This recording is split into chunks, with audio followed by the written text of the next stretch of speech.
Старт за новата партия на Лютви Местан – Демократи за отговорност, свобода и толерантност. Учредителите на ДОСТ се обявиха за либерална формация и отрекоха връзки с Турция. Самият Местан дойде на сбирката с засилена охрана от НСО. Още от Десислава Ризова и Мария Георгиева. Изключеният от ДПС бивш лидер обяви, че движението се управлява еднолично и е ценностно разцепено. ДПС е изчерпана като модел и за тази партия започва обратното броене. Десетки учредители дойдоха в София от цялата страна.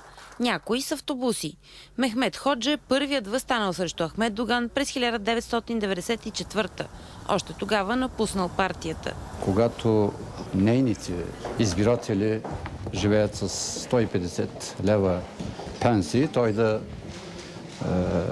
живее в някакви сараи. Дойдоха и хора от изселнически организации.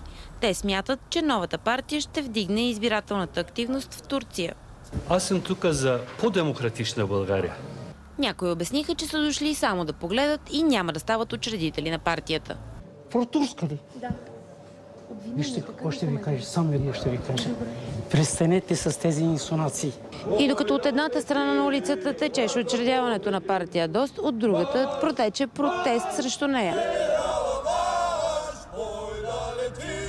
А в ДПС от Кърджали заговориха за ДОСТ като за основен политически враг.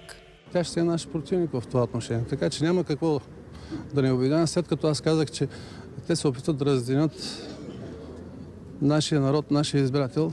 Учредяването на ДОСТ ще бъде финализирано до месец. За BTV новините Десислава Ризова. Утре лидерът на ДОСТ Лютви Местан ще бъде гост в тази неделя по BTV.